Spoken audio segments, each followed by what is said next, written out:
Hey, hello, welcome everyone to live stream of the SRE AMA, Friday the 24th January. So we have an open doc internal to GitLab and expecting folks to add some questions, and we've got a team of SREs waiting to answer your questions. I'll introduce myself first. I'm Anthony. I'm an engineering manager at the infrastructure department responsible for site reliability for GitLab.com. Also, please feel free to verbalize your question if you have something you want to ask before putting it into the doc.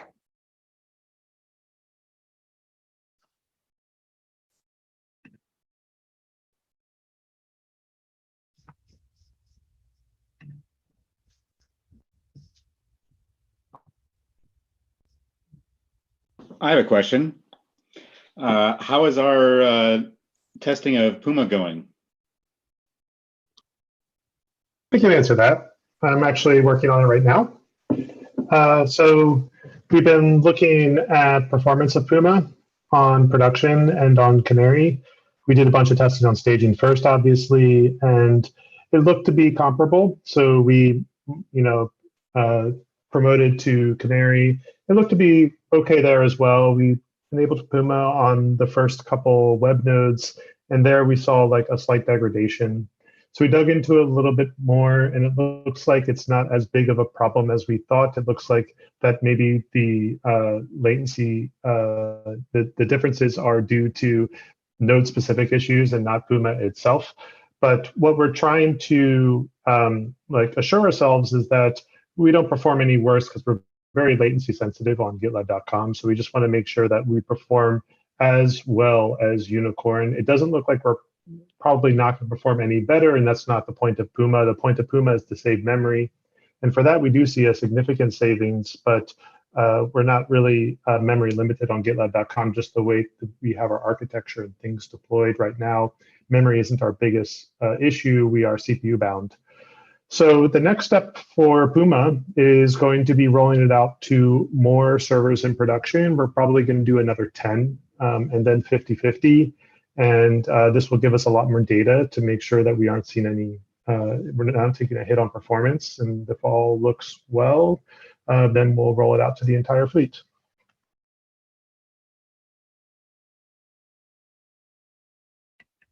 Thank you, Jarv. No additional questions in the document right now.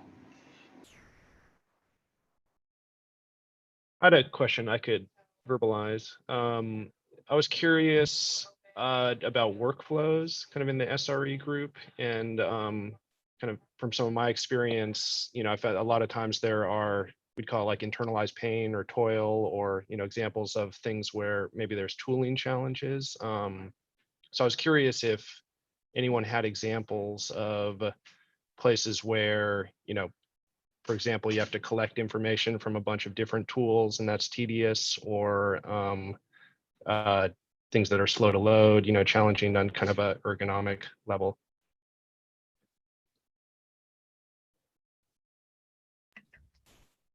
Thank you, Sam. Open grab for any SREs out there who have been on call recently.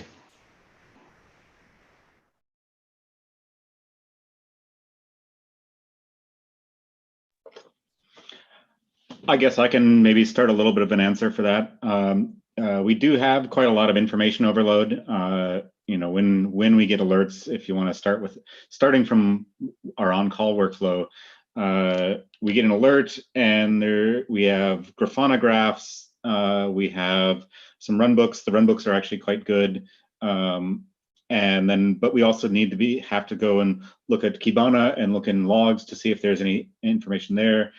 We have Sentry and we're looking for errors there. And so there's quite a lot of like different information sources, and keeping the run books up to date with what the correct dashboard to look at is quite a lot of like tedious work that we have to do. I don't know if that is kind of on the answer of your question or not. Yeah, absolutely. That's a great example. Thank you.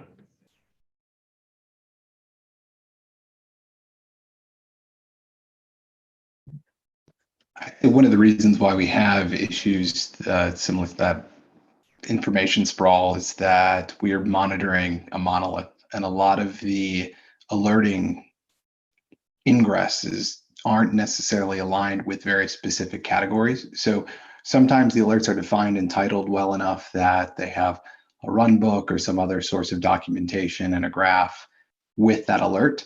Other times, a more general alert may come in, and you have to funnel and filter through to determine where we should be looking. And that is a product of having a single stack. It's also a product of not specializing in narrowing down where the alerts are coming from, which is something that we're looking to do over the next, let's say, 2 or 3 quarters of this year. Are you primarily looking at like endpoints then in terms of diagnosing where the problem is, or? We'll start looking at endpoints. We'll start looking at controllers in the Rails stack. We'll also be setting up services as constructs for more of the physical isolated components of the stack. So that might not be a logical grouping within the code base, but it may be, for example, a set of VMs that are purposed to a single cause, and those will escalate to a service, which will escalate through a different path of discovery than something that is just aggregate at the production environment level. So it's organizational as much as it is having to deal with so many sources of sprawling information and record. Yeah, that's interesting. Thank you.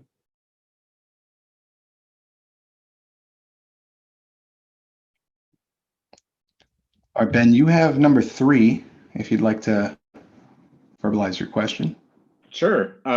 We've been working on moving more of our components to run in Kubernetes instead of running on Chef infrastructure. And I just wanted to see how the, I heard that the Sidekick component was being worked on, and I wanted to see how that was going.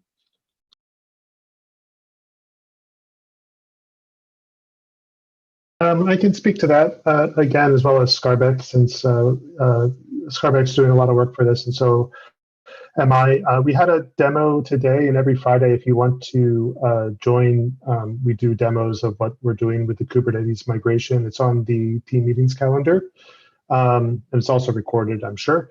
What we demoed today was Sidekick on staging, doing project export, and the strategy that we're doing now, or for a little bit of background, we're migrating services slowly to Kubernetes. We're not doing them all at once. We've already migrated the registry service and the mailroom service, and the reason why we migrated these 2 services first is because they're relatively stateless, or they are stateless. Registry uses object storage. Mailroom doesn't have any state. It just connects to an IMAP server and uses Redis. So the next thing that we wanted to migrate was Sidekick, and instead of migrating all of the queues at once, we decided just to pick easy queues to start, or ones that we know are stateless and fairly isolated. We chose Project Export as the first one to go. And we're also dogfooding the GitLab charts when we do this. So it's a combination of getting our deployment infrastructure ready for Kubernetes deployments, which means that we have to deploy omnibus packages in parallel with Docker images to our Kubernetes cluster and deploy them in lockstep so that the versions match. And we're also just making changes to the GitLab chart as needed when we find issues usually it's not issues with the GitLab chart more than it is issues that are very specific to the way we run GitLab.com. So we're kind of working through those. Our demo today was a successful project export on staging. So I would say it's moving along well. And the next thing, we have some follow-up issues to work on, more around the deployment side, like I mentioned. But after that, we'll be deploying the Sidekick queue into our production cluster.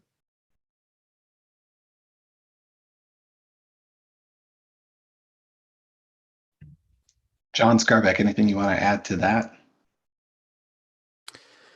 Maybe a little bit. Jarv mentioned that, we still have a few follow-up issues. Specifically, we have shared configurations that are between our Chef infrastructure for the Omnibus installations and Kubernetes. We want to try to make sure that we don't accidentally introduce any sort of incidents by having a configuration that differs between our Omnibus installs and Kubernetes. So there's an open issue to discuss and come up with a proof of concept and move forward with some solution from there. And the other one is auto deploy. We try to deploy at least once a day, and it would be wise to not prevent the Kubernetes infrastructure to fall behind. Currently, we don't have any sort of method that will allow us to auto deploy the same stuff we do in our Omnibus to the Kubernetes infrastructure today. So that's also an item we are working on currently. So those are the two items that are probably going to hold us up the most from here on out moving forward to production.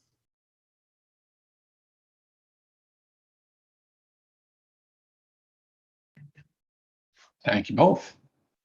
Okay, Cherry, you on the call? Can you please verbalize your question? Yes, I don't know if this is the right place to ask.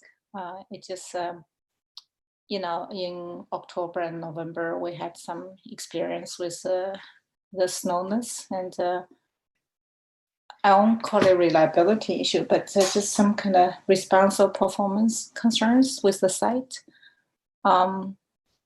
Do we know the actual root cause? There are so many issues reported. It's just I lost track of them. I had to report one for customers that's located in Toronto. Just didn't know the actual root cause if we actually improved the overall reliability and the performance and responses. It looks like it's working great now. Yeah, it's working great now, actually. Thank you. I will re-emphasize that point. It's working great now. GitLab.com's been more stable for about 4 weeks running. We've seen drastic increases in improvement in performance and reliability. The one major change that did go in the middle of December was a Giddily performance bug that has had a ripple effect throughout the entire stack. We've seen CPU utilization go down. Latencies are well within their SLOs. And by and large, we're just working to take this opportunity to act on the corrective actions that we've gathered from having so many reliability issues and performance issues over the course of October and November, and putting those in place to safeguard against what could very likely resurface again in months to come. Yeah, thank you very much for that. I know from sales perspective, some folks were a little bit concerned when customers specific asked to be SaaS, and they asked specific how our GitLab.com is performing. So this is a very assuring news from you. Thank you very much for the update. Sure. There was one additional file system change that happened. It was not Giddily specific. On the infrastructure side, we did take a number of customers and we moved them to their own reserved file nodes. So a lot of Git actions that were being performed on a shared resource, some of those are isolated now. And we did this as an opportunity to test as well as to just have more of a control experiment on what was going on. And that's proven to have helped significantly as well. Would the customer need to make a request to say, I want my own reserved instance or reserved file system? Is that the service? No, this was, it's not a service tier or any kind of paid option, but perhaps it's something that we may consider in the future. One piece of .com that we're talking about is the file system. We've talked multiple times about how Git and the nodes are a one-to-one relationship between virtual machine and project. So I see the next question is Giddily HA. We can transition from this to that very naturally. We, because of that setup, don't have a lot of opportunities right now to wiggle around, because a migration or a single node going down is immediate impact on that customer's availability for Git. So let me take this opportunity to pass it to Joe so you can verbalize anything beyond the Gitly HA update question mark. It's a pretty easy question. I think you nailed it. Okay. Gitly Alejandro, go ahead. Thanks. Yeah, sure. So the question is an update on the Gitly HA status, and we've been doing a lot of work in getting the component that's going to enable us to do that, which is called Prefect. We already deployed Prefect in production in a limited capacity, and we are seeing how it behaves so that we can deploy it fully. Currently, it's just doing proxying work, but this is the component that will enable replication and later failover. So work is currently ongoing on that. If you could, Alejandro, or anyone else, can you talk in a little bit more detail exactly how Prefect works?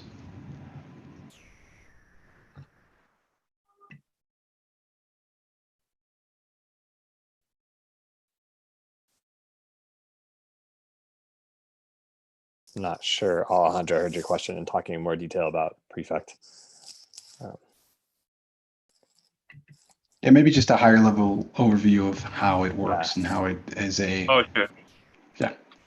Okay, so the way Prefect works is that currently we have a single point of failure on every Gitly node. So if one of them goes down, we lose all repositories there. So what Gitly will do is replicate all Git changes performed to one shard to a number of secondary shards, similar to what Patroni does with the database, so that if we ever lose a leader node, we can then fail over to one of the follower nodes, and that one can take over, so that we have redundant copies of our repositories and have an HA setup.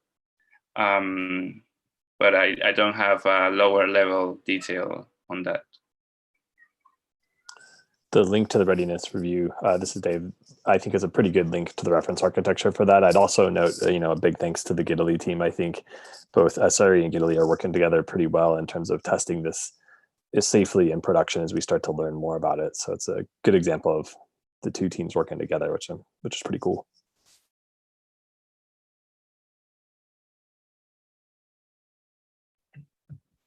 Thank you, Joe. Thank you, Alejandro.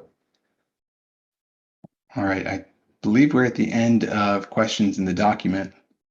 We have an additional 6 minutes, the meeting time. But if there are no more questions, we'll end a bit early. Okay, thank you, everyone. Have a great weekend. Bye now.